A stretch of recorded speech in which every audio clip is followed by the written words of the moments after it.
যে শেষ পর্যন্ত টিকে থাকবে গল্পটা সেই বলবে। আমরা যতটুকু পেরেছি করেছি, আমাদের কথা মনে রেখো। হৃদয়স্পর্শী এই কথাগুলো লেখা ছিল গাজার আল আওদা হাসপাতালের সাদা একটি বোর্ডে, যে বোর্ডে সাধারণত রোগীর অস্ত্রোপচারটা কিভাবে করা হবে তা লেখা থাকে।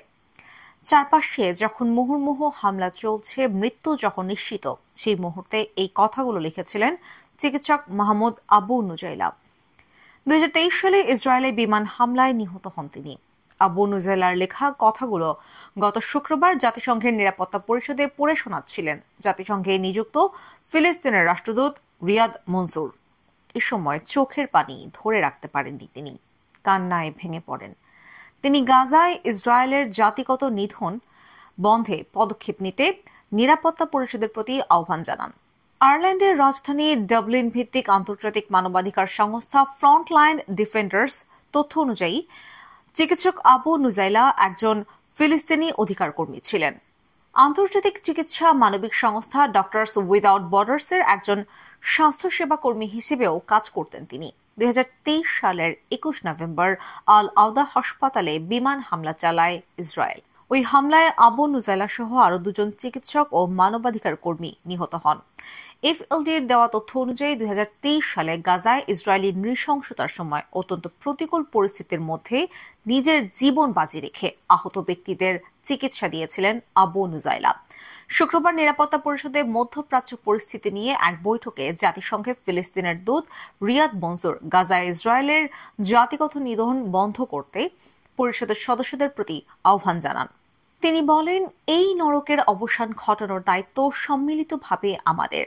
যে জাতিগত নিধন চলছে তা বন্ধ করার সম্মিলিত দায়িত্ব আমাদের। গত সপ্তাহে কামাল আদাদ হাসপাতালে অভিযান চালানো হয় এবং হাসপাতালটির পরিচালক হুসাম আবু সাফিয়াকে গ্রেফতার করা হয়। এরপরই এই বৈঠক হলো। রিয়াদ মনসুর আরো বলেন, জীবন বাঁচানোর বাধ্যবাধকতা আপনাদের রয়েছে। নিজেদের জীবন ঝুঁকি নিয়ে ফিলিস্তিনের চিকিৎসক ও চিকিৎসা কর্মীরা সেই কাজটা হৃদয় দিয়ে করছেন। তারা ভুক্তভোগী মানুষগুলোকে ছেড়ে যাননি, তাদের ছেড়ে যাবেন না। ইসরায়েলকে দায় মুক্তি দেয়া বন্ধ করুন, জাতিগত নিধন বন্ধ করান। নিঃশর্তভাবে এখনই এই আগ্রাসনের পরিসমাপ্তি ঘটান। 2023 সালের অক্টোবরে গাজায় হামলা শুরু করে ইসরায়েল। স্থানীয় স্বাস্থ্য মন্ত্রণালয়ের হিসেবে তখন থেকে উপত্যকাটিতে 45,658 জনকে হত্যা করেছে ইসরায়েল।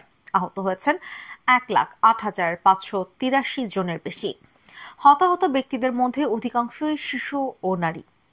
বিশেষজ্ঞদের অনেকের মতে গাজায় প্রকৃত মৃত্যুর সংখ্যা অনেক বেশি।